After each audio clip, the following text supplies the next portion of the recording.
Hi, my name is Dolly and all my friends call me Doll, and I'm here to share my crazy love story with you. I've always been a sucker for a romance film. As a kid, I watched movies like Twilight and longed to find my Edward. Even though I was a secret romantic, I didn't date through high school. I'm a pageant queen, so I was never short on admirers, but my parents were very religious and didn't want me dating until I'd finished college. I grew up in a strict Catholic upbringing, and my parents view sex before marriage as a sin. My mom is terrified that I'll fall for a bad boy, he'd corrupt me, and I'd have 3 kids by the age of 17. I wasn't that bothered by having a boyfriend as I never met a boy I liked enough. I knew that my Edward Cullen was out there somewhere, but I didn't give much thought to when and where I'd meet him. Mom could be a control freak at times. She was so worried that I'd go behind her back and date. I repeatedly caught her checking my phone for messages from boys. She once even went crazy at me as a boy I'd been paired up with to do a school project had sent me a text about meeting up. I explained to her that it was for school, and she actually ran up my teacher and insisted that in the future I should only be paired up with a girl. It was so embarrassing. It was only when I finished high school and moved away to college that I began to give more thought to my dream man. My housemates nicknamed me Swoon Girl, as they'd knock on my bedroom door and I usually had a romance movie on in the background. Without my strict parents there to frown at me, I began going out with my friends more. I knew that my parents didn't want me dating until I'd finished college, and even though I was hopeless romantic, I didn't plan on finding a man yet. This all changed the night I met Sid. I was at a party when he came over to me, told me I was beautiful, and asked me if he could take a picture of us together. I was flattered, so I agreed. We ended up chatting for most of the night, and he gave me a serious case of the butterflies. By the end of the night, Seth asked me out on my very first date. I liked him, and I wanted to get to know him, so I said yes. Turns out we had heaps in common. We got on so well, and the butterflies in my stomach intensified. I liked Seth a lot, but I also knew that he was a Muslim. What religion someone is doesn't bother me at all, but my mom's old-fashioned and very anti-Muslim. I don't want you to think that my mom's a bad person, as she's not. She's just an oldie who overreacts sometimes, and she has untrue misconceptions about Muslims in her head. Over the next few months, we continued to date and my feelings for Seth grew. Then one day he turned up at my house with a bunch of red roses and asked me to be his girlfriend. It was so romantic. I immediately said yes.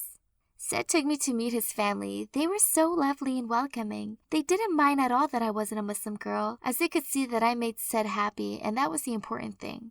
Suddenly, everything seemed so real. Now, I'd have to tell my mom that I'd broken the don't date until college is over rule, and that it was with a Muslim.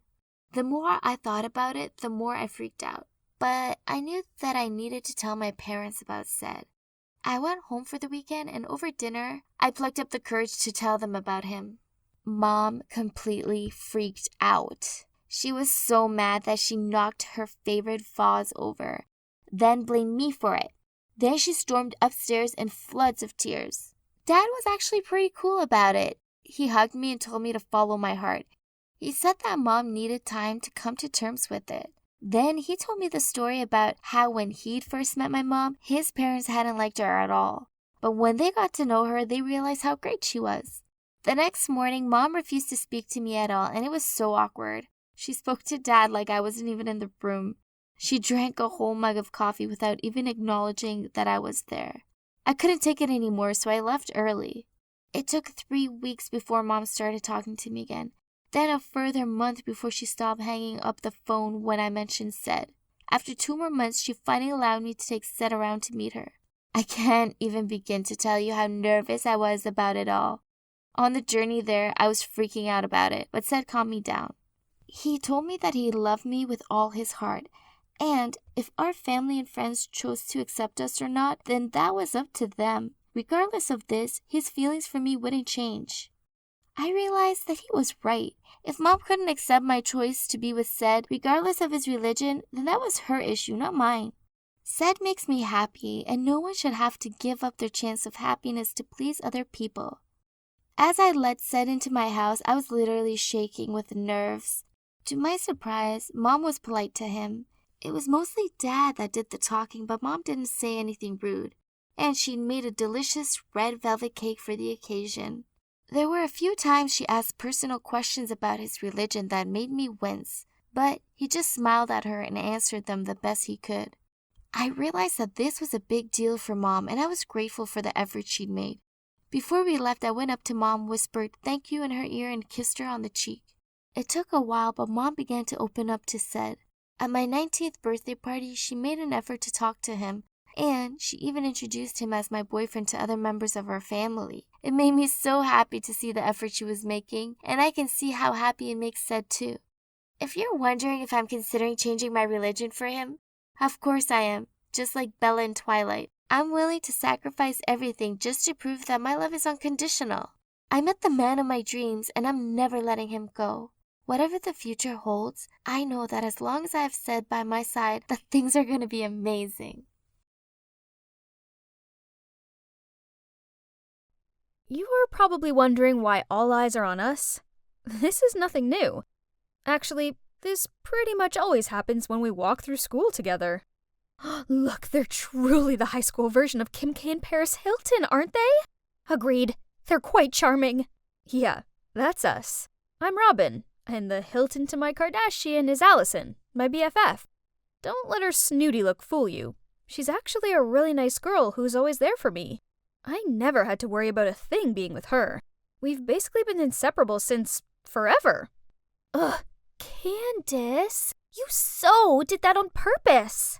Oops, sorry. It's just too hard for my eyes to notice something as lame as you. Oh, really? So it has nothing to do with the fact you're afraid I'll take your cheerleading spot and beauty queen title? As if. You're no competition for me. This wasn't a new thing. Because Allison is so beautiful and talented, she often gets into altercations with the jealous mean girls. Now, thanks to the Candace drama, we're late for class. We were hurrying along the corridor when suddenly Allison stopped. A poster caught our eyes. It was for the contest to find the new cheerleading captain. Perfect! I can't wait to win and wipe that smug grin off Candace's face. You're gonna register too? Of course I am. I'm gonna teach that girl a lesson. Just you wait and see. Oh, snap. The truth is, I had also signed up for the competition and was waiting for the right time to tell Allison, but who knew she would suddenly become so determined to win this? If Allison found out I was going to be her rival, what would she think? Ugh, what should I do? I don't want to upset her, but I really need to win this competition too. Why, you ask? It's for one person. It was him, Steve, the basketball team captain, and also Allison's cousin. I've had a huge crush on him, but the problem is that he's not exactly short on fangirls, including Candace. I'd never be as forward as her, so I just watched him from afar. But what if I'm no longer a nobody and become the cheerleading captain? Then Steve would notice me, and I'd be confident enough to open my heart to him. Right? But things were way too difficult when I have to face up to not only Candace, the resident mean girl, but also Allison, my BFF. Great! It's true what they say. Putting something off will definitely come to bite you eventually. As I was having lunch with Allison in the cafeteria, Candace and her friends stopped in front of our table. So, you think you can compete with us? Go on then. Eat up and grow strong, little girl. If you have a problem with me, then deal with me. Leave my friend alone. Okay, princess. Not everything is about you. I'm talking to her. Oh, wait. Look at this lost puppy. Hasn't Robin right here told you that she's also competing for the cheerleading captain position? Then Candace and her friends left, leaving me to face Allison's surprise and anger. I was planning to... You really want to compete against me? I just want to try. Wow, I've never expected you to stab me in the back like this. Unbelievable! Then she stormed off, leaving me there feeling dumbfounded, staring at my ruined lunch. I know I should have told her in the first place, but her reaction was way worse than I expected. For the rest of that day, I couldn't find her anywhere. Not at school, not at her house. So before going to bed, I texted her, saying how sorry I was, and that I also had my side of the story, which I would tell her all about, but only after the contest. This was just a little misunderstanding. My awesome Allison would forgive me by the break of dawn, right? But nope. After that, Allison started treating me like I was invisible. No matter how hard I tried to talk to her, she wouldn't listen and just said, "I don't need any explanation, backstabber. Drop out of the contest, then we'll talk." Drop out? No way! I mean, I really need this. And, hang on, why couldn't I try out? So what? I kept it a secret from her. Was I supposed to tell her every single thing that I did? It was so upsetting to see us falling apart like this, but I had to sort out my priorities too. So as heartbreaking as it was, I had to put aside this temporarily broken friendship to strive for the biggest goal right now, the captain title. I poured all my focus into cheer practice and often stayed late so I could hone my skills. All my hard work paid off when the teacher complimented my technique. Meanwhile, Allison only received negative feedback. I turned to give her an encouraging smile, but she gave me a hateful look back. Did she think I was the cause of her poor form or what? I was about to leave when Allison walked in. I said hi, but she just ignored me. Seeing that, Candace didn't miss her chance to mock us. "Being betrayed by your best friend must suck." Oh dear, if it was me, I wouldn't be able to go to school. Allison angrily slammed the locker door shut and walked straight out of there, while Candace and her friends were laughing. Ugh, they were the worst. The day of the competition finally came and I was so nervous. But hang on, I couldn't spot Allison anywhere. I was trying to look for her when I heard my name over the loudspeaker. It's my turn already. I was backstage on standby when suddenly I heard someone talking about Allison having an accident and not being able to attend the competition. Oh my god, Allison. Is she okay? But before I could run over to ask them more questions, I was pushed out to the stage. The music was already playing, but I felt too overwhelmed and anxious to start. Sensing my nerves, the whole stand gave me a round of applause to cheer me on. I looked down at the audience and took a deep breath, tried to concentrate, and started my performance. As soon as the music ended, the whole room burst into endless applause. The judges nodded and smiled at me. I was too worried about Allison to celebrate, so right after my performance, I rushed over to her house to check. But she didn't welcome me at all. "How dare you show your face here? Not after what you did!" What do you mean? I heard that you fell, so I rushed here right after the competition. "Stop the act. I know you snuck up behind me and pushed me yesterday. Thanks to you, I had to quit the contest." What is she saying? Allison disappeared off upstairs. I rushed over to help her, but she pushed me over. "Go away! We're not friends anymore." I was so upset that I burst into tears, and when I got up from the ground, I saw Steve standing at the bottom of the stairs. Did he see it all? I was so embarrassed that I fled as quickly as possible. And things didn't stop getting worse. I've never been so scared to go to school before in my life. It's all thanks to the school forum post accusing me of pushing Allison. Now my voting rank has dropped, and kids I don't even know are giving me dirty looks. Suddenly, Steve came up from nowhere and started talking to me. "Allison hasn't been in a right mood recently. I'm sorry on her behalf." This was not a dream, right? Steve had never bothered with me before, so why now? "For you, this is a lucky pouch containing feng shui gemstones. If you wish for something, confess to the pouch a sin of yours, and the wish will come true. It's proportional to each other. The bigger the sin, the grander the wish. But use it carefully, as either opened or overused, it will weaken its energy."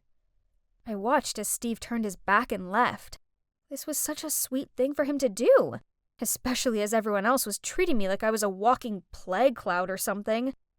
But did this pouch really have magic powers? I guess there's only one way to find out, right? I call upon the magical powers of this pouch to confess that I purposely hid the flashy dress Mom bought me, then lied that I'd lost it so I wouldn't have to wear it. I'm so sorry. I wish I'll get a good grade for my chemistry test tomorrow so she'll be happy. After making the wish, I carefully put it in my backpack, hoping tomorrow during the test it would work. But no, the last question was pretty much impossible. I sighed, thinking the A was about to slip out of my hand, when suddenly Kevin, the smartest guy in class, threw me a piece of paper when the teacher didn't notice. I stealthily opened it. Whoa! It was the answer to that one question I had left. I quickly filled in my paper without thinking any further. A few days after, I got my test results, and I couldn't believe my eyes when I saw an A in front of me. It must be the powers of the magic pouch, as normally Kevin didn't even talk to me. Fascinating. And so, I made a few more wishes, and they all came true. Once I even confessed that I accidentally spilled water and damaged my computer, and wished Mom would buy me a new one. Unbelievably, 2 days later, Mom bought me a MacBook and said it was an early birthday present. This pouch was a miracle, so it was time I used it for my most important wish. I call upon the magical powers of this pouch to confess that I kept this secret from Allison and practiced every night, then signed up for the cheerleader competition. I want to win just because I long for Steve's attention and to gain the confidence to confess to him. Please help her recover quickly and for us to make up and be as close as ever. After wishing, I breathed a sigh of relief. It felt good to finally get this all off my chest. The next day after school, I was pretending to be walking past the basketball court as usual when Steve called me over and handed me a bottle of juice. Looks like the pouch really exerts its power. Actually, Robin, there's no magic. I just snuck a MIDI recorder in that pouch to figure out if you were the one to mess with Allison. I'm sorry. What? In that lucky pouch is a mini recorder? So it also means he heard everything, including my love confession? I blushed cherry red and didn't know how to react, when he suddenly sighed. Hey, do you suspect anyone? I still want to find out who the culprit is. Candace? She has a grudge against Allison. Candace. Then I have a way. See you around. Since I found out that Steve knew I liked him, I've been wondering why he didn't give me a reaction back. Maybe his silence is rejection? As soon as I entered the cafeteria, I saw the crowd rushing around. Oh my god. It's Steve and Candace with linked arms. Wait, what was that in her hand? It sure looked a lot like a lucky pouch. Could it be? While Candace wasn't paying attention, Steve turned his head around, smiled, then winked at me. Oh, that's it. Steve was just acting so he could get information from her. The day after, Steve invited me to the treehouse in his garden to listen to Candace's recording. But it turns out, Candace was not the culprit that caused Allison's accident either. She just admitted to some nonsense slurs and pranks and wished to win the championship, and for Steve to love and spoil her. Then who is it? Somehow Allison keeps insisting it's you. How about you give Allison the pouch? I want to listen to her feelings too. And so, the magic pouch was also passed on to Allison. The next evening, after my late practice, Steve and I went to the park nearby to listen to Allison's confessions. Dear magic spell pouch, I actually didn't fall. Robin was getting so good and I wasn't confident that I'd win and losing to her would be humiliating. So, I spread the news that I had an accident so I didn't have to participate and blamed everything on her. Everyone loves her. Even Steve has a secret crush on her. While me... What? That means it was all planned by Allison? And Steve had a crush on me? Is that true? My thoughts are all over the place right now. Then before I could blurt out a word, he took my hand to go to Allison's house. What is this, Allison? Can you explain this? So what? Why does such an ordinary girl like her get so many good things? I deserve it, not her. Allison, why? Without even letting me finish my sentence, Allison slammed the door shut. At least I knew the truth now, right? Even though it sure was ugly. I really have nothing left now. I lost my best friend, and with only one more day until the voting for the contest comes to an end, it looks like Candace will win. But as soon as I stepped into the classroom, everybody rushed over to me and waved their phones in my face. Huh? Oh, there's a new post on the school forum. It turns out that Allison shared the truth, and even apologized to me. I knew it. My bestie is always a very kind person. Thanks to that, my vote soared and got to first place. And this is the moment I've been waiting for. The new leader of our cheerleading team is Robin Smith. Through my ecstatic grin, I noticed someone standing from afar. It's Allison. Seeing me, she hurried away, but luckily I was able to catch her up. Allison, thank you. I'm sorry for hurting you like that.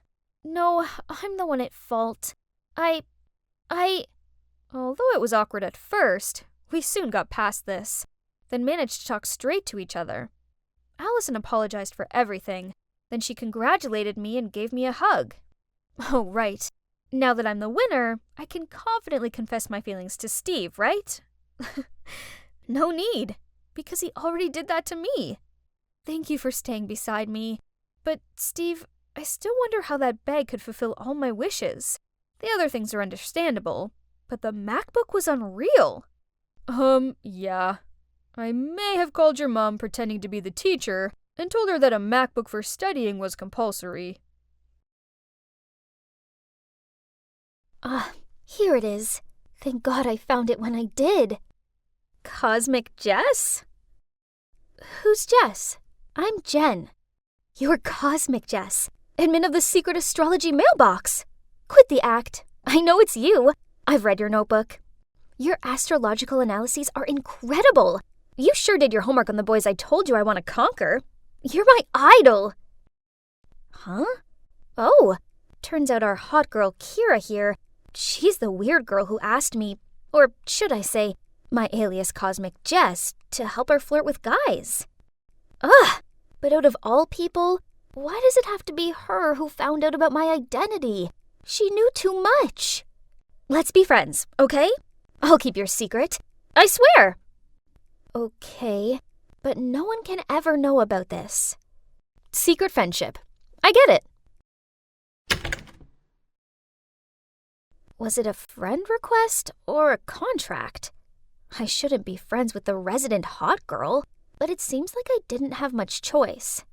If anyone finds out that I'm Cosmic Jess, then I'll be kicked out of the astrology admin group. Hey, are you blind or something? Can't you see the road? I picked up my books in silence. It's best if I don't get involved with this attention seeker. I was about to leave when Rebecca grabbed my hand. You can't just leave. You broke my new iPhone screen, so I want to know what you're going to do about it. Is your head just for decoration or what? As you're acting like a brainless brat. What are you looking at? Don't you know who I am? And why are you rolling your eyes? Kira didn't stop there. By the time she'd finished taunting Rebecca, she caused her to run off crying. Then Kira winked at me and walked off. A famous, cute Leo wants to be my friend. I guess that's not a bad thing, right? Beneath her competitive and brash exterior, Kira is actually a warm and optimistic girl. No surprise, though, as Leos are extremely dedicated and sincere. She even gave me this beautiful white dress, just 'cause she said it'd complement my skin tone. Oh no! Now I've ruined it! Stupid ketchup bottle! I rushed to the bathroom to try and fix it. Jasmine, give me the soap bar! SOS! Here! Oh my God, what? Through the curtains, I saw the silhouette of a tall boy showering. You should stop breaking into the bathroom like that. We have a new tenant. Wait, can I please finish up here before we have formal introductions? Jasmine apologized to him, then dragged me out of there. Turns out that's Mark, my older brother David's classmate, and he would be staying with us while he completed his internship. Mark walked out of the shower not long after that, and oh my God, he was gorgeous. Look at that sun-kissed skin, lean muscles, and bright smile. Thank you, universe. He introduced himself, but my ears were ringing, and I couldn't hear a thing. Cupid had hit me. He even helped me clean up the ketchup all over the kitchen carpet and floor. What a nice guy. Then when the coast was clear, I snuck into David's room and rummaged around, trying to find some more info about this hot friend of his. There it was. Mark was born on May 22nd. So he's a Gemini. A perfect gift for an Aquarius girl. I went to school with a spring in my step. Oh, what a glorious day! I hurriedly lined up as I heard the coach's whistle. News on the grapevine was that we had a very handsome new basketball coach. Oh, come on. How could a coach be handsome? But... oh my gosh. That's unbelievable. Mark, the dreamy Gemini guy from my house, was also my new coach. What more proof did I need that this was destiny? After school, I was about to tell Kira about my destiny when she gave me info about her new target, a Taurus boy. This was the second time in a month. I was about to lecture her, but then she bribed me with the new Jan Spiller book. So, I took a look at their birth charts. Interesting. After so many mismatched attempts, Kira may have found her perfect match. But after a week of trying to impress this guy, Kira failed miserably. This Taurus guy doesn't like my enthusiasm. I just don't get it. I've shown him how kind I am by helping people out, and I even changed my style for him. I actually tried on this vintage knee-length dress that smelled like mothballs, and he didn't glance at me once. Let me check. I just don't understand how it can be wrong. Okay, let me go get some snacks. I recalculated and redrew the chart, but still couldn't figure it out. Maybe he already had a girlfriend? Or perhaps he wasn't into girls. In this case, I couldn't help at all. Just had to close this Leo-Taurus case and open up the Aquarius-Gemini love story. I flipped through my chart and Mark's. We matched perfectly. And I just drew hearts around the picture of him glued on it. Ah! I have shocking news, Jen! Kira's piercing scream startled me. Why the hell is the gym teacher downstairs in your house talking to Jasmine? Oh, he's staying in David's room for a while. What? Why didn't you tell me that hot news? Wait, what's in your notebook? Don't tell me it's Mark, okay? I quickly turned around to get the notebook, but Kira was faster.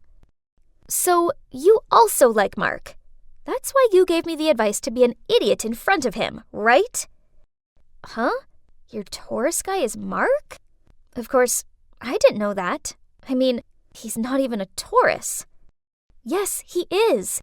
But you knew this. Now you're trying to trick me with your false info so you can find out more about him. If you want, I'll leave him to you. I'm not that needy. Not like you. Unbelievable! Do you really think you would have been able to pick those ex-boyfriends of yours up without my advice? Duh! I'm a beauty queen. You're just helping me speed things up. Beautiful, but boring. The personality that won over all those guys was built by me. That's not who you are. Boring? How dare you? I'll show you just how far from boring I am. Kira then left. Okay, fine. She's living in La La Land about herself. Talk about delusional. Poof, I don't need such an unreasonable friend. At the same time, I received a ton of notifications from the secret mailbox. Oh no, my pictures and info were leaked all over the forum. I quickly logged into the administrator account. Ugh, anonymity was the #1 rule of the group, so now they'd kicked me out. My favorite job, my fans. Kira, this was too much. Fine, you want to play dirty? I'll show you dirty. It's time Kira's long list of boyfriends went public on the school forum. Kira the Omnivore was the new nickname that students gave her. Oh well, it was her fault for flirting with 12 guys in just half a year. Was she trying to find a boyfriend from each of the 12 zodiac signs or something? Let's end this stuff. It's because of Mark, right? You'll never have him. He's mine. Fine. If you can win his heart in a month, then I'll apologize for lying about your boyfriend collection. If not, you have to write a post claiming that I'm not Jess. Okay, mark your own words. Kira is a competitive girl, but in this fight, I would definitely win. I mean, come on. She couldn't even get Mark's star sign right. Even though she's a terrible cook, Kira still tried to send some disgusting cakes that she made to my house for him. But of course, Mark threw them in the trash after the first bite. She also feigned feeling faint and fell into his arms in every basketball lesson. Mark looked so uncomfortable. Not surprising, really, seeing as he's 100% Gemini, not Taurus, so her fragile girl act wouldn't work on him. As for my relationship with him, well, that was coming along nicely. And thanks to our assigned star signs, all I had to do was just be myself. For instance, the other night, when I just happened to mention there was a shooting star, he enthusiastically made me and Jasmine go along and watch it. Then last weekend, he invited me and her to a friend's farm, which was so much fun. I saw the cute looks he was giving me. So if Jazz hadn't been there, he definitely would have confessed his love to me. And it was true that I didn't have to wait long, as that night, I suddenly heard a knock on my door. How sweet! He'd left a movie ticket for me. Take that, Kira. I knew I'd won this one. I'm so gonna take a picture of us holding hands in the cinema and send it to Kira. The night after, I didn't see Mark at home, so I guess he wanted me to meet him at the movies? This was so romantic. I was in the right seat, but he wasn't here yet. My heart was beating so fast that I thought it would explode. As the movie started, the lights went out, and that's when someone was approaching my row of seats. I nervously pretended to be staring at the screen when he came to sit next to me. Why are you here? Huh? More like, what are you doing here? The two of us watched the whole film together in anger and impatience. Who on earth arranged all of this? We huffed our way out of the cinema, then spotted Mark. Only he was holding hands with a girl. Jasmine? We chased after them, but Jasmine just shrugged and smiled. So all this time, he'd been trying to win Jasmine's heart, not mine. Then he walked over to us and handed me his card. Go get yourself some ice cream, pizza, anything. Have fun. I'll be back with Jasmine later. What was that about? I looked at the credit card and gasped when I saw Timon's signature in the corner. How could I forget Geminis have multiple personalities? Timon was the founder of the astrological mailbox. Who would have thought that the leader of this group would be a teacher? Someone I lived with, my sister's boyfriend, my crush, and even my bestie's crush. Kira gave me a comforting look. Now we were both lovelorn, but in true Leo style, Kira had already lined up her next prey. Don't be sad. It's just another test. What zodiac sign do you think that guy is? He's pretty good looking, so he must be a Libra, right? I chuckled, then leaned my head on her shoulder. Mark, or should I say Timon, made me realize that before I can hope to find my dream match, I need to make some mistakes first. I may not have found love, but I did have my friend back, so that counted for something, right? At least the test of friendship worked. Too much studying and not enough sleep was making me feel like a zombie. Chocolate would help, right? So I drowsily walked downstairs. Huh? Why was my whole family there with their suitcases? Are you guys going somewhere? Yes, Colorado for a ski trip. That's awesome! You're the best, Daddy! Not you, Helen. You have studying to do. And this is a special award for Christine for winning her scholarship. What? So you're just going to leave me out because of some meaningless grades? This is so unfair. Ugh! Whatever. I don't even need them to go with me. Shh. Come here. And I'm gonna let you in on a secret. I can go to the ski resort by myself and have way more fun. But how, you ask? It's called lucid dreaming. I first heard about it through the biggest buzz movie, Inception, and realized that I've had experienced the same things before. Since then, I've become an expert at this. So before I go to bed, I just have to write a script saying where I want to go, with whom, what I want to do, and 3, 2, 1. I'm asleep and living my best life. In fact, I could say that those beautiful self-designed dreams are like meditation to me. Because, to be honest, my real life is tedious. No matter how hard I tried, I was no match for my younger half-sister, Christine. In my dad and grandma's eyes, a child of a doctor in physics, as well as a grandchild of a history professor, should automatically be a walking encyclopedia or something. But unfortunately, I didn't excel at the academic side of life. Ugh. They treat Christine like this precious gemstone and me like some boring old rock. Every week usually entails her getting excellent grades or winning some reward, and all of my family lavishing her with gifts and praise, while I'm treated like an outsider in my own family. Ugh! Just thinking about it makes me want to scream. So, they want me to stay home and concentrate on tomorrow's test, huh? Nah, you wish. So, instead, I grabbed my pen and started writing tonight's awesome dream script. Let's see. That's right. The obnoxious Roger dared to heartlessly throw the candy I gave him in the trash, even though he'd been flirting with me. What a jerk. I will definitely retaliate against him tonight. Lying in bed, I closed my eyes and repeated this sentence. I'm going to kick him out of my life. And you won't believe it. In the dream, he kept chasing me like crazy, but I totally blanked him. Helen, wake up! Time's running out! My best friend Gabby kicked my chair and I jolted awake. Oh no, there were only 5 minutes left. I frantically ticked on the paper and hurriedly submitted it to the monitor. Hey, did you not get any sleep or something? Well, I stayed up late writing the script for my dream. It was worth it as I got payback on Roger. What if you get a bad grade? Never mind. I'll be fine when I come home tonight with an A+ dream. But things turned out not to be as simple as I thought. That afternoon when I arrived home, I was about to sneak up to my bedroom to write my next amazing script when someone grabbed my bag strap and pulled me back. It was Grandma and Dad, and both of them seemed to be mad. How long are you going to live like this? Education is important to this family, yet you don't seem to care. Do you realize this week alone your teacher has contacted me 3 times? But Dad, I really don't like those boring subjects. I only like no more drawing or writing your silly stories. You need to focus on your studies, else you'll end up a useless person like... She suddenly stopped, which made me curious. Like who? But neither she nor my dad said anything. They just quietly walked away, leaving me alone. Honestly, I never wanted to disappoint them that much. So this time I was going to try my best to not let them down. Dad! Grandma! Look! I got a B+ in my math test! No one cared what I said.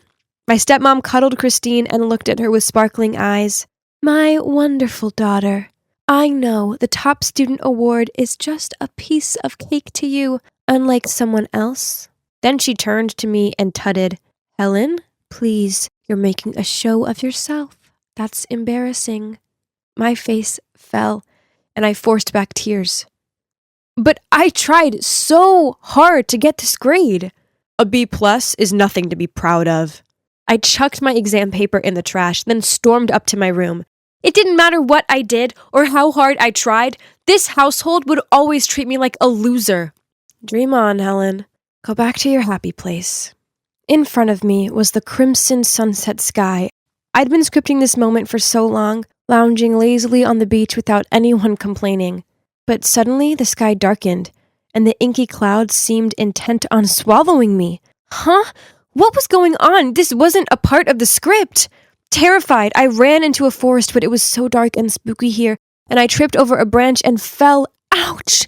As I rubbed my ankle and started crying my eyes out, suddenly a strange woman appeared.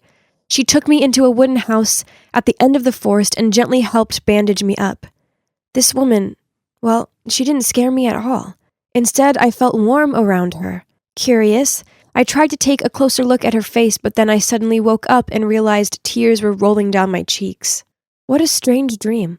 I immediately drew all the things I'd seen, that forest, that house, but strangely, I couldn't remember that woman's face. Why are you drawing all this nonsense? My dad snatched the sketch from my hand and looked at it frowning. It appeared in my dream and... Get rid of them all. From now on, if I see you wasting your time on these stupid drawings again, there will be consequences. This was too much. I couldn't live without drawing. It was the only thing keeping me sane. I had to get out of here, live my way. Forget them and their stupid standards. I would create my own world. I planted myself in Gabby's room, and this is where I've been for almost a week. Luckily, Gabby's parents are totally chill with me staying. As for my family, they haven't messaged me once. And yes, dreams do go on. But now I dreaded going to sleep as my lucid dreams were still all messed up.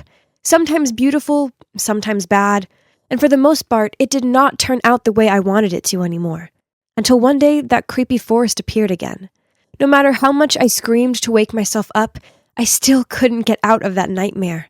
Panicked, I kept running and running in the hope of finding a safe place till I saw that woman. And once again, she reached out her hand to help me. This time, I wouldn't miss my chance. I looked carefully at her face, remembering every detail, and as soon as I woke up, I drew her. Wow, I didn't know you watched this kind of show. Gabby giggled. What show? Look, she's a celebrity. She hosts some TV show that my mom watches sometimes. So, that woman is a real person? If so, I have to find her. I didn't really know what was going on, only that there was something tying me to this woman and I needed to figure this out. Luckily, Gabby has an uncle who works at the studio, and he gave us special passes to meet this host in the flesh. When the cameras stopped filming, she turned and saw me, and her eyes widened in alarm. Helen? Helen, is it really you? Then she rushed over and hugged me. Huh? What did she just say? We didn't know each other, and the weird thing is, this hug didn't feel strange at all. Instead, I felt the same warmth as when she'd taken care of me in my dream.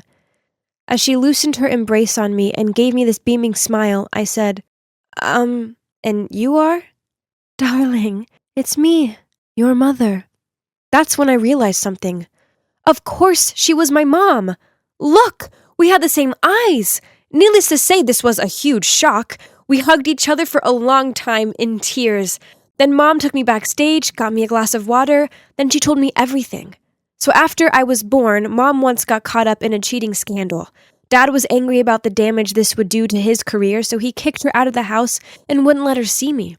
A long time later, she found out that Grandma was behind everything, just because she didn't approve of this marriage, so she came up with that plan. But why didn't you ever try to find me when you've always been living this close? Oh, no, sweetie. I've always kept an eye on you. One time, years ago, I saw you playing in the park. You had your hair in pigtails and... I tried to approach you, but your dad threatened me. He is a very powerful man who's actually capable of destroying my life. And I didn't think it was fair to drag you through all of that. But things have changed now. I'll never leave you alone, ever again. I strolled into the house like normal, and everyone stopped what they were doing and glared at me with disgust. Oh, you're back. If you're not prepared to study properly, then don't bother staying. I took a deep breath, then said, You can't treat me like this anymore. I try my best, and it's not fair that you punish me for just being me. So I'm leaving, and I'm never coming back. Psst, where will you go? That's when Mom walked in. Oh God, you should have seen the looks on their faces. Grandma actually looked like she'd swallowed a swarm of wasps. I stood by and let you manipulate and control me. Well, no more. I'm taking my daughter, and we're going to have the life we both deserve. Then, ignoring their angry words, she grabbed my arm and led me out of there. So that's the moment when I left home and moved in with my mom. Now I draw as much as I want. In fact, Mom's letting me create a mural on the living room wall. It's going to be epic when it's finished. Oh, and about the lucid dreams, I don't write scripts anymore. Instead, I realized that I'm better off focusing on my reality and making myself the best version of myself I can be. After all, as great as a dream world can be, it's nowhere near as good as experiencing life firsthand. Being the awesome class president that I am means that it's my job to show this new transfer student, Willow, what's what around here. So, obviously this is the canteen. Heads up, don't eat the stew. Yuck. If you have any trouble finding something, just ask me. Well, I haven't seen you since middle school. What's up? Just still the same. Okay. Oh, you must be confused, but actually I already know Willow. You see, we went to the same middle school together, but to be honest, we never really talked to each other back then. She seems to still be as quiet as always. Oh, and by the way, I'm Natalie, but you can call me Nat. The next few days, I saw Willow always sitting in a corner of the classroom and doodling. She looked kind of lonely, so being a nice person, I decided to sit and talk to her. "Hey, Willow, nice shirt." She just gave me this weak smile, then continued doodling. Ugh, talk about awkward. The best thing I could do was just to stupidly smile back, then swiftly left. I didn't really bother with Willow after that. I mean, I said hi if we passed in the hallway or something, but that was it. But it turns out Willow's introverted tendencies hadn't gone unnoticed by other students, as when we were on our school expedition to the woods, I overheard them talking about her. "Do you all think that Willow seems a bit weird?" "Yeah, you're totally right." One time I asked to borrow her eraser, and she just gave it to me without saying anything. She didn't even look me in the eye, just kept on drawing. It was so strange. Huh? Are they seriously gossiping about a new kid? Yeah, so she might not be too sociable, but people should just learn how to respect someone's personal differences, right? Hey, Willow is new here. I don't think it's very nice of you to gossip like this. Also, she's my friend from middle school, so please stop this. But just wondering, has she always been like this? Yeah, I guess. Actually, I was quite surprised to see her in our class. In middle school, her grades weren't that good, so it's kind of odd that she's in the top set with us. I could see the whole group was looking at me with surprised eyes. But hey, that was a few years ago now, so maybe she's changed. I quickly corrected myself. Then, a few days later, I was standing by my locker when suddenly my best friend Layla appeared and gripped my shoulders. Oh my god, have you heard the news? Everybody is saying Willow only got into top set because her parents made a huge donation to the school. Can you believe that? What? Who's spreading this absurd rumor? I don't know, but someone's saying that she wasn't that smart in middle school. Oh my god. Was the rumor culprit me? It was me. I did it at the expedition. Oh no, I didn't mean to. Oh, how could I let this happen? Then when I entered class, I noticed a sobbing Willow being comforted by some other students. I felt horrible, so I also went over to her and tried to cheer her up. Don't worry about it, Willow. Everyone knows this rumor is a lie. Why would anyone do such a thing? I mean, I just transferred here. Who would hate me so much to say something so mean? Oh man, I sure felt guilty. Oh, could things get any worse? Yeah, turns out they can. As after class, Miss Holmes suddenly asked me and Willow to stay behind. Oh no. Did she know I was the one who started the Willow rumor? I sat there sweating like a turkey at Thanksgiving, waiting for Miss Holmes to bust me. But then to my surprise, she said, "Nat, please, can you help me get to the bottom of this horrible rumor?" Phew, what a relief. But at the same time, I was freaking out. How was I supposed to catch the person responsible when I was the one who started the rumor? Albeit accidentally. Ugh, what a dilemma.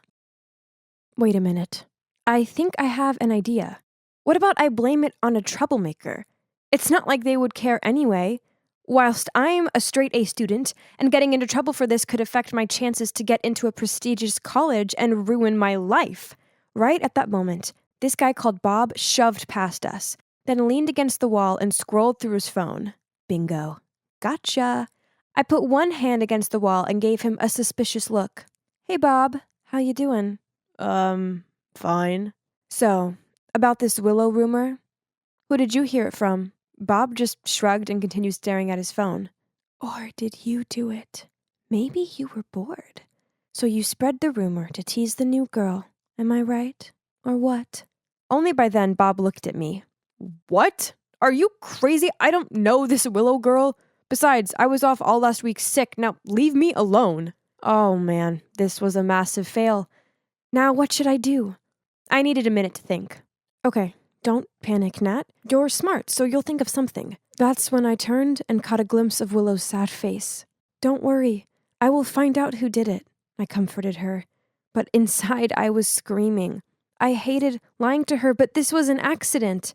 I never meant to spread that rumor. At that moment, Layla appeared and said she wanted to help. Great!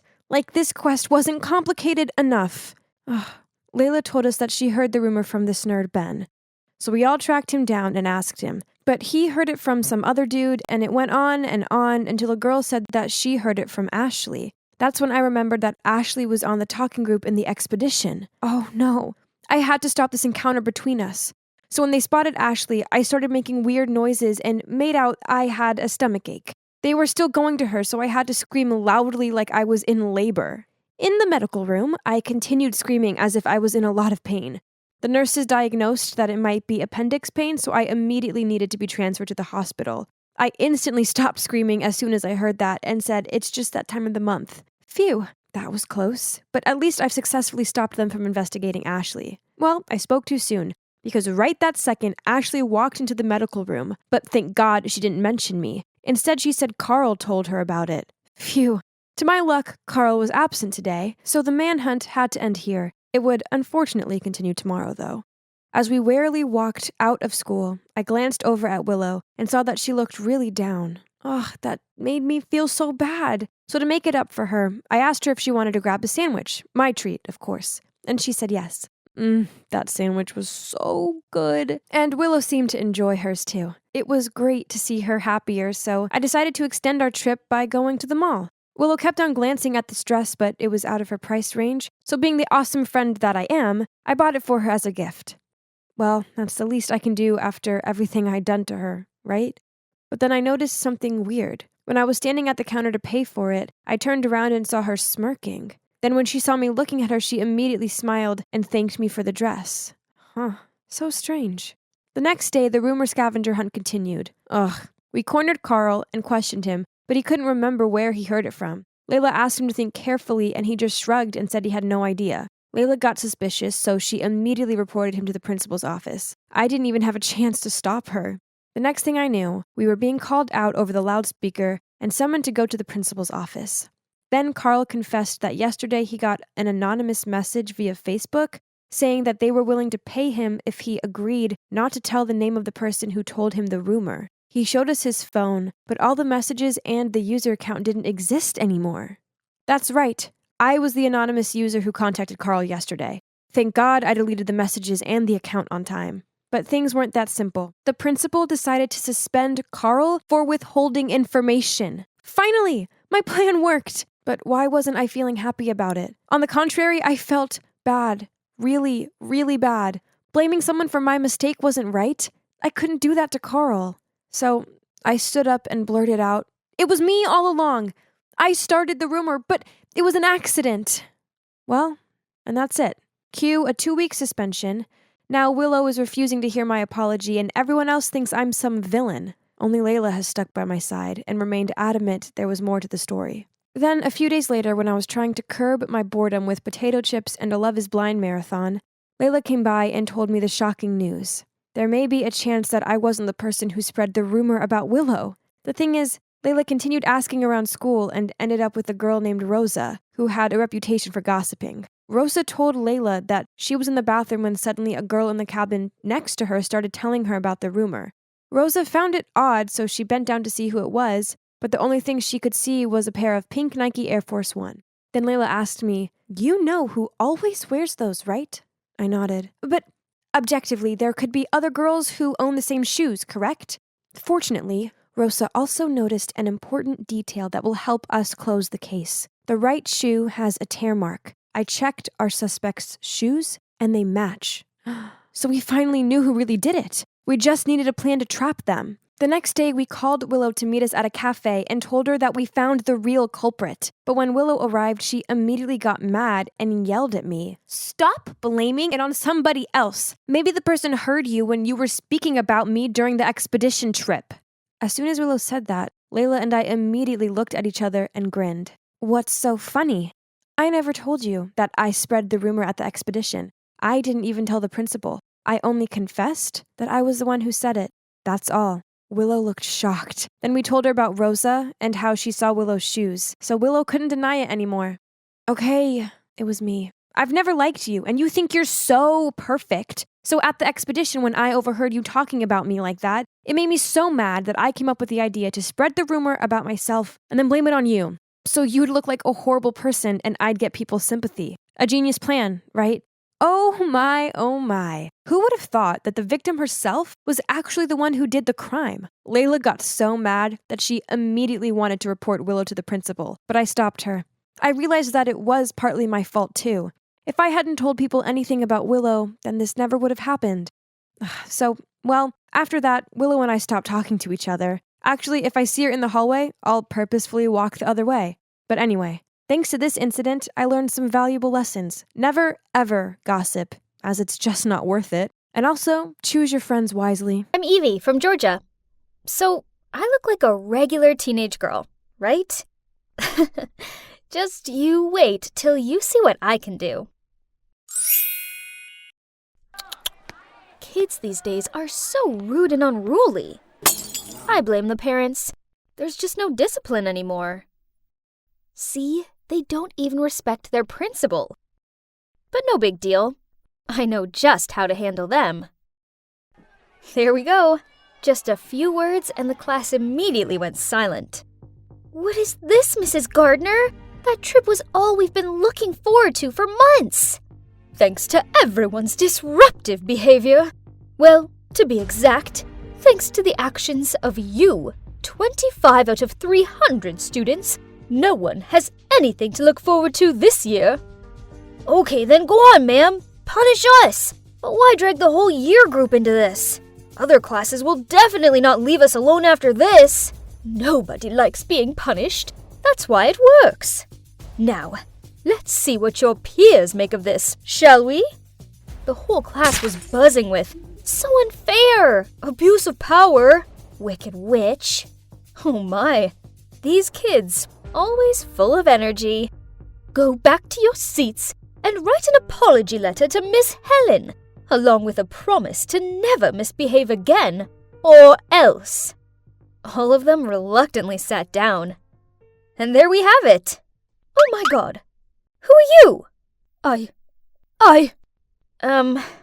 It's just that these unruly students need to learn a lesson for getting Mrs. Helen so exhausted that she ended up in the hospital. And so you just decided to mimic me. Well then, please inform your mum. We will have a talk about this. Here, tomorrow morning. I glumly walked home as slowly as possible. As soon as I walked through the door, Mum was glaring at me. Yup, my mum is Miss Helen, the kindest homeroom teacher ever. However, the kids in her class made her life a misery, which led Mum to get high blood pressure and end up in the hospital. I just wanted to help her, but instead, I just managed to make things worse. Hi, Mum. I'm sorry, but I don't regret what I did. Mum started lecturing me about how it was bad enough that Dad had left and her students were rebellious without me acting like a crazy person. Crazy person? She means the times when I copy the people I want to be? But that's my hobby. I inherited that passion from my father, a famous special effect makeup artist. The feeling whenever I successfully transform into someone else is awesome. And it also helps me feel connected to my dad, even though I haven't seen him in a long time. It all started when I was 13, and Dad helped me dress up as my fave idol for the school festival. Dad taught me how to analyze the character and practice the disguise. Bold eyeliner, smoky eyes, contouring, plus the bodycon outfits. I looked like a real CL from 2NE1. My friends loved my new look. So over the next few years, I masqueraded into many different people, including Lady Gaga, Avril Lavigne, Miley Cyrus, and Sia. The feeling that my makeup talent was that admired and anticipated was just really addictive. Hey, is it Billie Eilish this time? Why not Taylor Swift? I love her so much. I've always done whatever I want and always been exactly who I am. Wow, you got that spot on. Are you a shapeshifter or something? Needless to say, once I imitated someone, I made sure I got their gestures and mannerisms just right. My talent didn't stop at awesome makeup. I was trying to collect things from my locker when a stampede of students raced past me and almost knocked me off my feet. Huh? Who was that strange and rather handsome guy they were chasing? Look at him swaggering. Does he think he's Donald Trump or something? That's Xander. He just transferred here. Keep your voice down, by the way. You don't want to annoy his fan base. Poof! I'm not afraid of those way too girly girls who go crazy for boys. Huh, no one scares you, do they, Evie? Now let's go have some granola. Leo may like boring granola, but no thanks. I'm having a hamburger and fried chicken. Billie Eilish is not the type to turn down delicious food for health freak nonsense. Oh, there's that obnoxious Xander again. But this time he's all over Kayla, the snooty hot girl from my class. A boy approached me asking to take a selfie with me, then suddenly I heard a scream. "What do you think you're doing?" I turned to see what was going on, and saw Kayla going ballistic at some poor girl who'd accidentally tripped over and fallen into Xander's lap. "What on earth do you think you're doing? Take a look at yourself before trying to attract my man. Ugly doofus." How snobby. Did she think her beauty was that splendid to help her keep her man? But not with that empty head, girl. After a few days of research, I showed up at school looking just like Kayla. I'd perfected everything, from her blonde hair, makeup, clothes, walk, and voice. Honestly, this time I was quite nervous. Dressing up as someone I actually knew was always extra scary, especially when her friends were walking over. "Wow, that dress is so chic. You really are the fashionista of our school, Kay. Come on, Xander's waiting for us on the sports field." "Please, do you think I really want you around? I'm just taking advantage of you. And you keep following me around like a pet. It's so tragic." "Are you crazy? I know you like Xander too. I see the gooey looks you give him. When I'm done with him, I'll consider giving him to you." I walked away, leaving the girls freaking out. But I didn't say anything different from what Kayla thought, though, right? If only she would be so frank with her friends. Now let's get to the main target. Thinking about him gave me goosebumps. "I'm busy, bae. Go hang with your friends for now." He was playing Call of Duty on his phone. I was here to break up with him, but hang on a minute. This guy had skill. I want to have a go. "Since when did you know how to play this game?" He looked kind of touched that I was showing an interest. Okay, I'll wait until after this, and then we will split up. I looked for Leo, but he didn't even recognize me. Poor him. He'd been searching for Billie Eilish since morning. While Leo was complaining, he helped me quickly remove my makeup, so I could go back to looking like me before anyone guessed what I'd just done. From that day onwards, Kayla's friends cut her off, so she could only cling to Xander. And from my point of view, he seemed to be tired of this clingy girl. Now even her look made him sick, huh? The time has come. I put makeup on as Kayla again and found him. "I want this bag. Don't try to trick me with a fake one." "Okay, as you wish." "I want you to give up COD. That way you can only stay by my side." "Okay, I'll follow you all day." "I want to throw a party and invite the whole school. Your task is to get everyone to gather around me like they used to. If you can't do that, we'll break up." "Deal. But I see everyone likes you. Right, Evie?" Holy mother! Did he recognize me already? But since when? "I have to acknowledge your talent. If only you hadn't shown me your charm, you wouldn't have been exposed. Well, Kayla looks like a picture, but a dull one compared to you. You have such a good eye. However, you're no different from her. Miss Helen is your mom, right? Don't be surprised. I'm a better observer than you think. Just like you. I know that Kayla was the instigator of the disturbance in the class that sent your mom to the hospital. I already apologized to your mom for Kayla's behavior. And if you want to know why I did that, it's because I have a big crush on you." Oh my god. I didn't expect things to turn out this way. But, okay. Taking it as a slap in the face for Kayla on behalf of my mom, I still agreed to date him. The next day, I showed up again at school as Ariana Grande, simply because I wanted to. But this time, I also played another role, Xander's girlfriend. As usual, every time I dressed up as a new character, all eyes were on me. But this time, it was more epic when I walked side by side with the hottest guy in school. When Leo saw that I was with Xander, he rolled his eyes at me, then walked off. Then Kayla walked around the corner, saw us together, and started shouting at me. "How dare you steal my man? You're just some pathetic wannabe." Xander took my arm and yelled at her. Evie's creative, sweet, and really funny. I want to be with her. I like her." Kayla's face dropped. Then she pointed her finger in front of him. "How could you do this to me? I will get you back for this." Then she huffed off. Xander looked at me and asked if I was okay. Then he invited everyone to a party at his house that night to celebrate the fact that I was now his girlfriend. Was he serious? But whatever. It would be rude to say no, right? So that evening, I went to his party. To my surprise, Kayla was already there, so I flirted with Xander to annoy her further. Then suddenly, Xander leaned in close to my face, which made my whole body feel hot. What was happening? He was going to kiss me? But then he whispered in my ear, "You haven't told me how you feel about me yet." You were looking forward to this answer, weren't you? But before I could reply, Leo appeared out of nowhere, grabbed my hand, and dragged me out of there. Ugh! What on earth are you doing? I'm the one who should be asking you that question. What on earth were you going to say? That I have feelings for you too? This whole thing is a setup between Xander and Kayla to humiliate you. Lucky for you, I arrived just in time to overhear Kayla talking to her friends about this dirty plan. Are you done talking? Do you really think I'd fall into their trap that easily?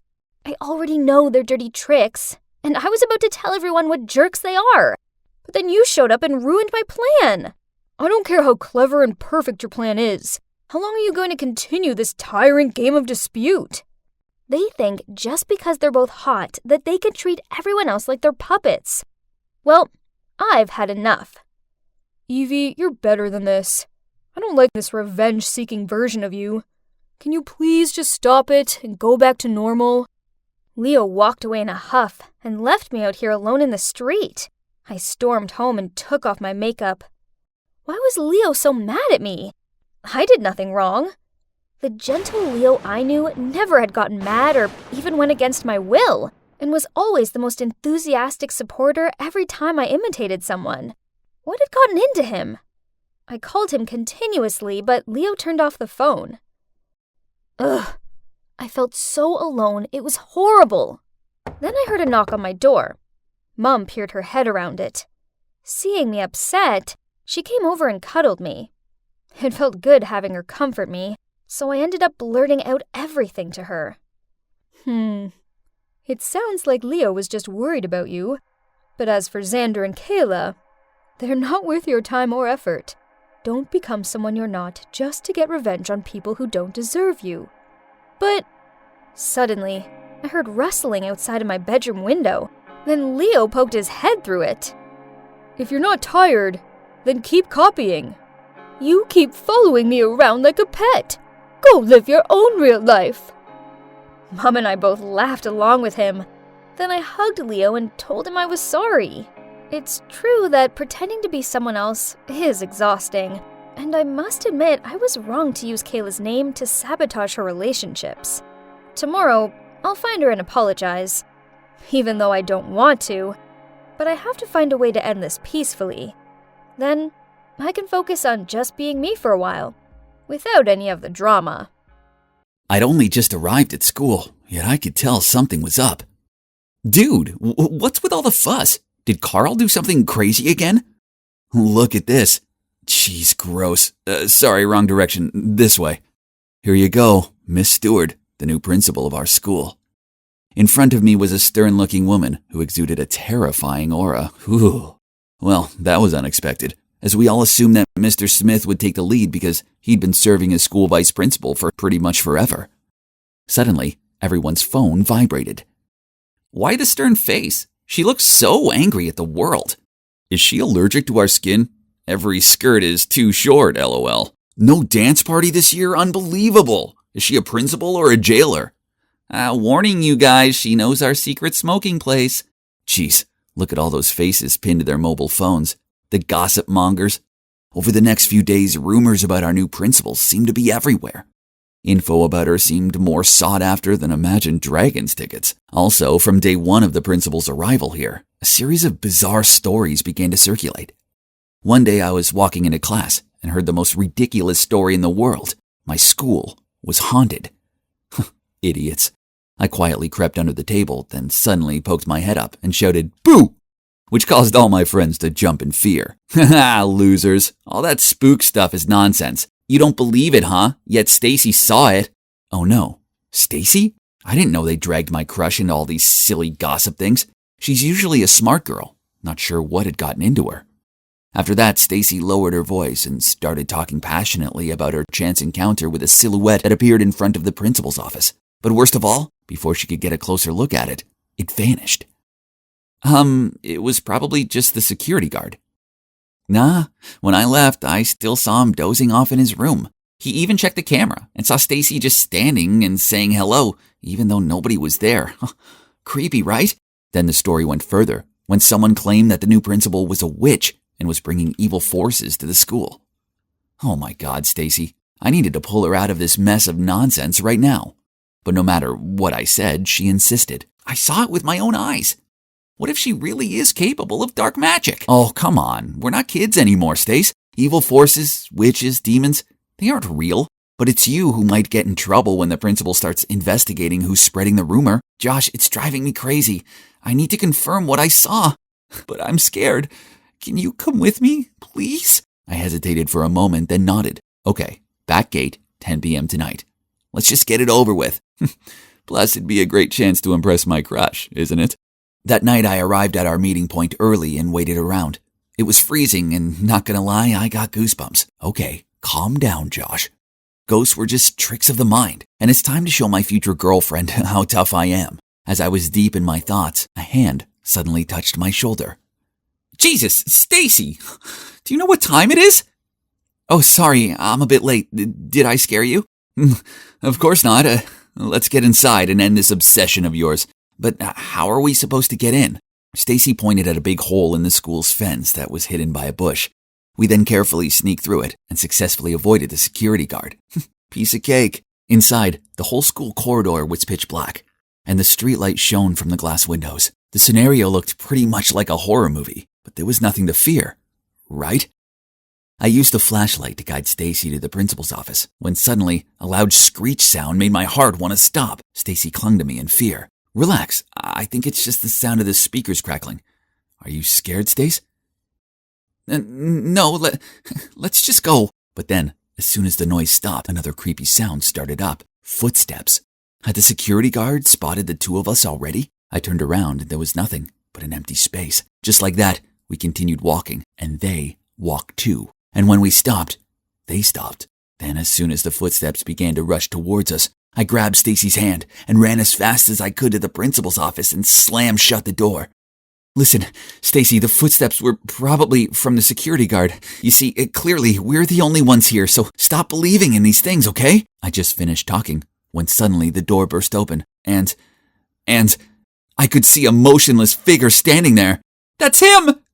Holy mother. I was so scared that I closed my eyes and grabbed onto Stacy. Then when I opened my eyes, the shadow was moving towards us. Terrified, I rushed to the door to escape and, bang, both me and the ghost fell. Mike, are you okay? Mike? The three of us sat awkwardly on the sidewalk outside the school.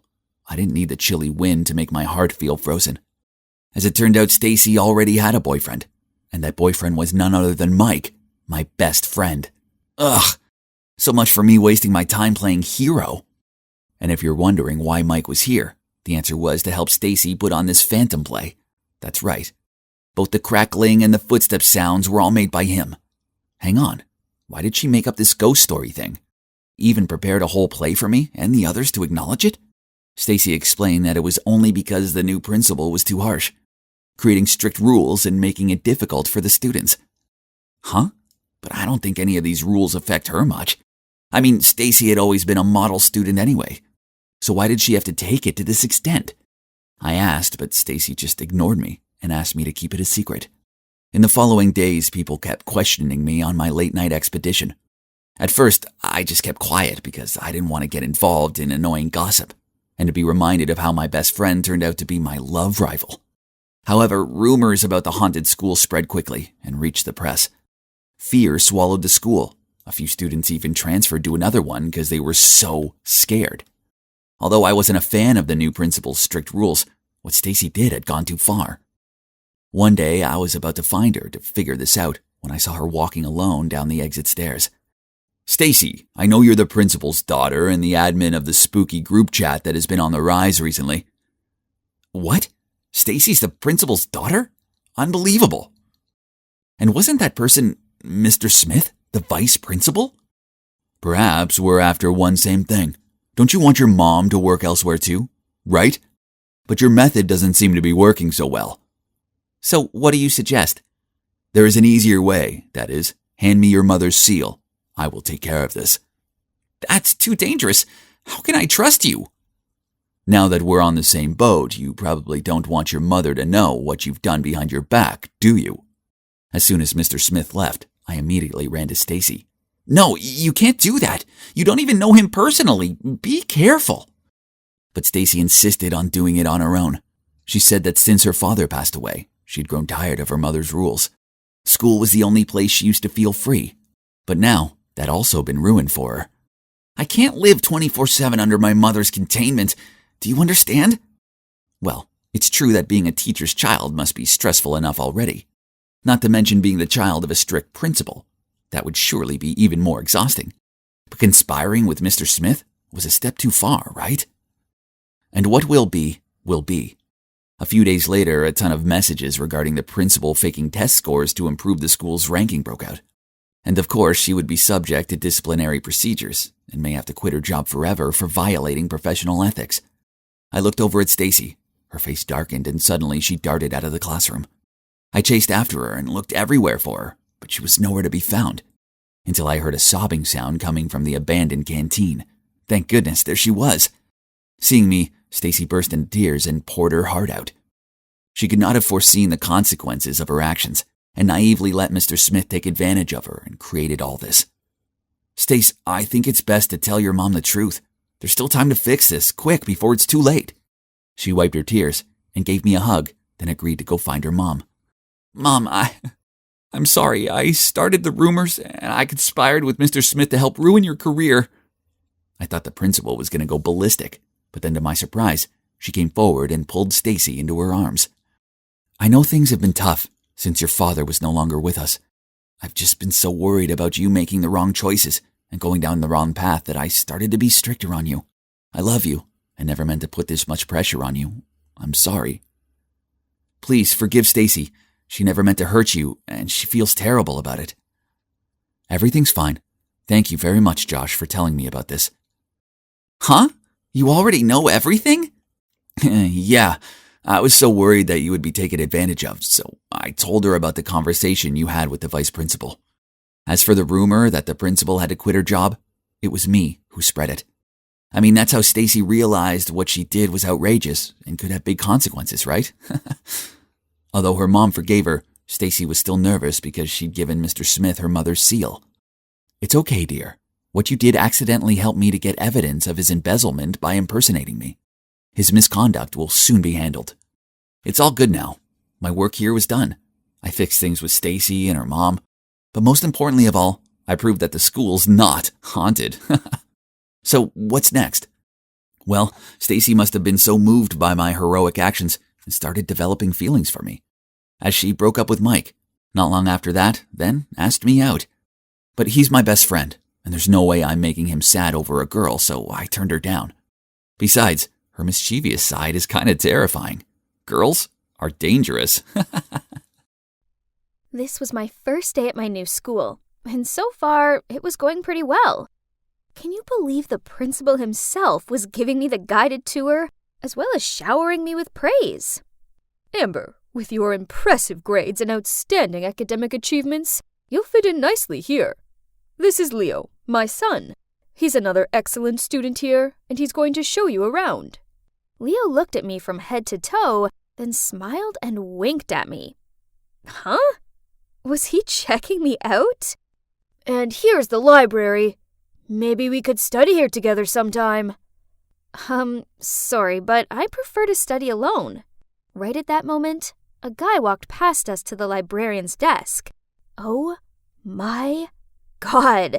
He totally had this whole cool bad boy look going on. I zoomed in to see what book he was holding, The Orion Mystery? Wow, nice taste. I've been really into ancient stuff these days too. Leo must have noticed me staring at that guy as he snidely said, "I'd steer clear of the likes of him if I was you. His grades are pathetic, and he's probably only in here so he can take a nap. He's below your league, while I'm far more suitable." Thanks for showing me around, but seeing your smug and scornful attitude towards others proves otherwise. Then I left, leaving a stunned-looking Leo behind. I found my class easily enough, even without Leo's help.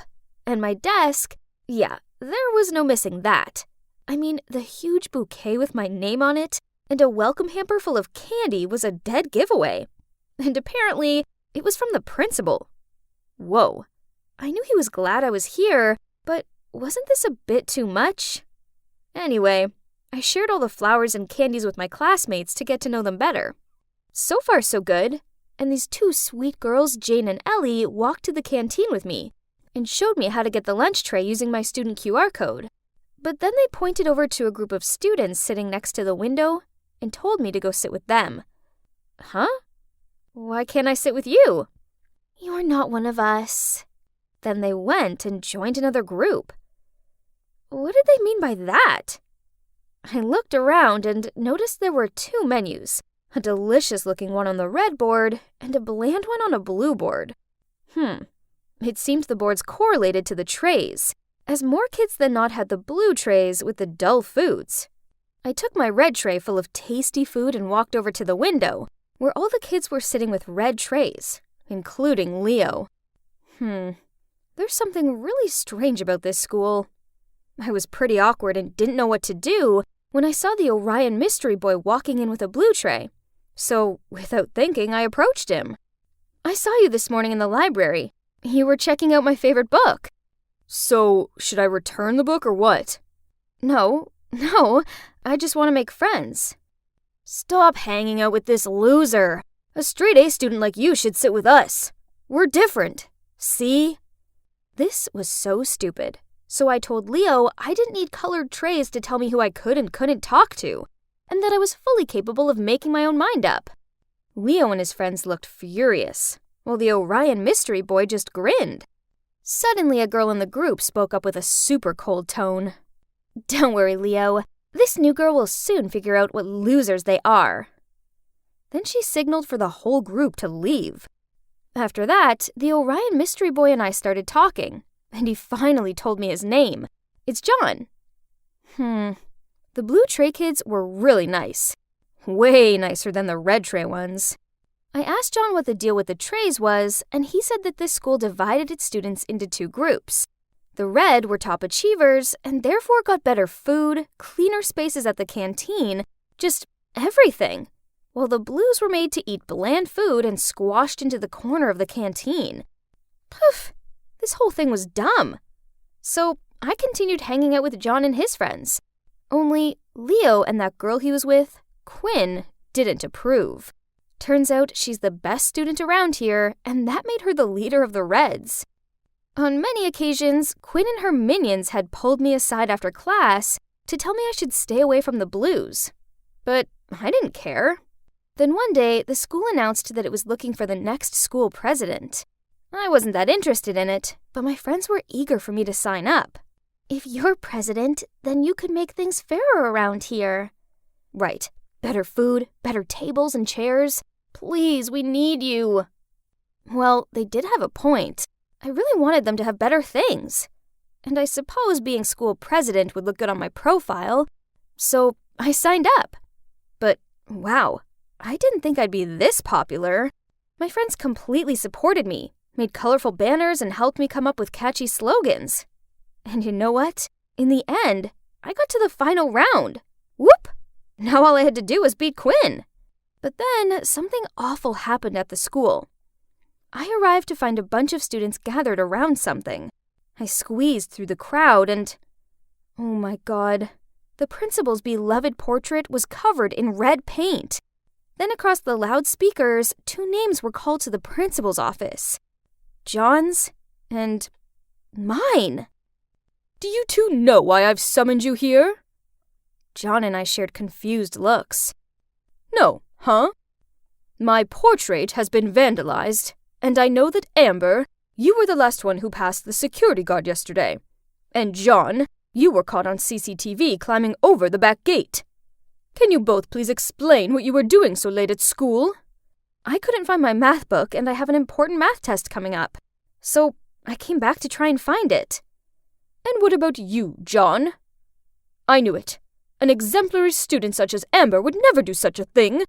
But a troublemaker like you, on the other hand, you're expelled. I didn't do it.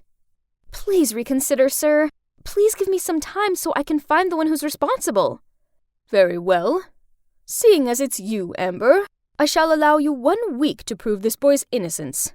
Ahem, or his guilt. When we left the office, I asked John why he was sneaking about the school late at night, but he got all defensive. I had a thing, and it's none of your business. If you want to believe it was me, then do. Didn't you see what I just did? I defended you. Can't you just tell me? I had a thing, okay? My thing that you don't need to know. Then he left. I stood there feeling confused when Quinn, Leo, and their group walked towards me. Don't waste your time with him. Sooner or later he's gonna be expelled. Right, Quinn? But Quinn ignored him, then gave me a dagger look. I'm gonna say this one last time. Stay away from him. Then they all left. Why was Leo so sure that John would be expelled? I know they all hated John, especially Quinn. Could it be that they framed him? Well, there's only one way to find out. I needed to keep a close eye on Quinn and see what she was up to. So after school, I followed Quinn all the way to the harbor. It's like she was waiting for someone. What on earth are you doing? My God, I had to press my hands over my mouth so I didn't start screaming. Turns out he noticed that I was following Quinn, so he followed me too in case I do something stupid. Suddenly, Quinn took her phone out to call someone. But then a strange thing happened. John's phone started vibrating. Why is Quinn calling you? John took his phone out and showed me the screen. It's just my mom. And when I turned around to see what Quinn was doing, she'd gone. Ugh, I lost her. I've been following Quinn for a whole week, but it's led to nothing. I was so deep in my thoughts that I accidentally dropped someone's backpack and all their stuff fell out. Ugh, it's Quinn's. Better pick everything up before she comes back. But then I saw something that caught my attention. It was a receipt for red paint. Jackpot. I knew it was her. John was skipping classes today, so I took a detour to his house after school to tell him. Huh? Why was Quinn standing outside his door? There was something seriously fishy going on here, so I followed them. They stopped at an abandoned house nearby, and I eavesdropped on their conversation. I think Amber knows something. Last time, we were lucky she didn't catch us dating at the harbor. But this time, what if she finds out? I've been working so hard for this school president campaign. I knew she'd go back for her math book. It would have been fine if the school didn't have that new camera at the back gate. Tomorrow I will confess to the principal that I did it. You didn't do it yourself anyway. Oh God, I couldn't believe it. Turns out Quinn was meeting John at the harbor, so when she called someone, it was actually him. But being an expert at this secret dating game, he had her number saved as Mom. They were hiding their relationship this whole time. And worse, they tried framing me so Quinn would win the election. Unbelievable! I couldn't stay quiet any longer, so I stepped out in front of them, told them I'd heard everything and that I was going to tell the principal. Then I ran off without letting them say a word. The next day, I was en route to the principal's office when I passed Quinn tearing down her election posters on the wall. Why are you doing that? It's okay. I know I don't deserve to be school president. I thought you wanted to be president more than anything in the world. Why else would you play dirty tricks on me? So, Quinn explained to me that she was running for school president to eliminate the discrimination here, so that she didn't have to hide her relationship with John any longer. Oh, wow. I didn't know. I didn't expect her to have such a meaningful motive behind all this. My plan was just to fight for better things for the Blues team. But man, Quinn had a vision to change this whole school. Impressive. And there's one more thing. Since you're the principal's favorite student, we were afraid that if you become school president, despite your best efforts, things here would only get worse. So there was no other way for us. We had to. I'm sorry.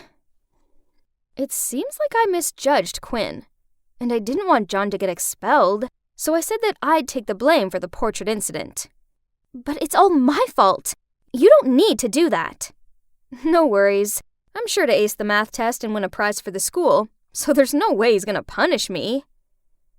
So at recess, I was heading to the principal's office, but before I could get there, I found myself being dragged into the janitor's closet.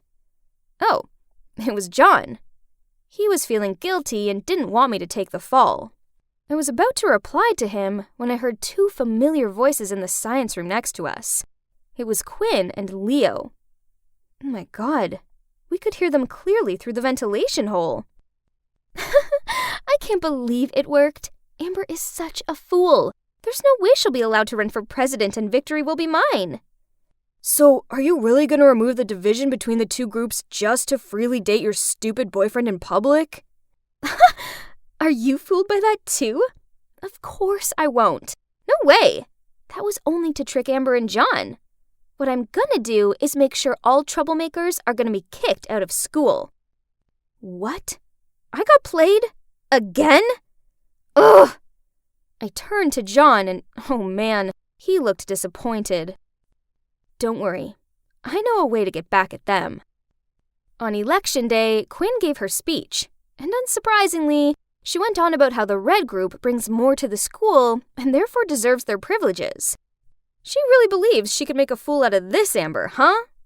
When I stepped out on the stage, her jaw dropped. Yeah, Quinn, I didn't confess to the principal. Giving speeches in front of a crowd wasn't something new to me, so I was super confident. I'm sure you're all aware of how this school operates. We're divided into two groups and get treated very differently. What I see here is discrimination and prejudice, when in reality, this should be a safe place for all students to strive and reach their full potential.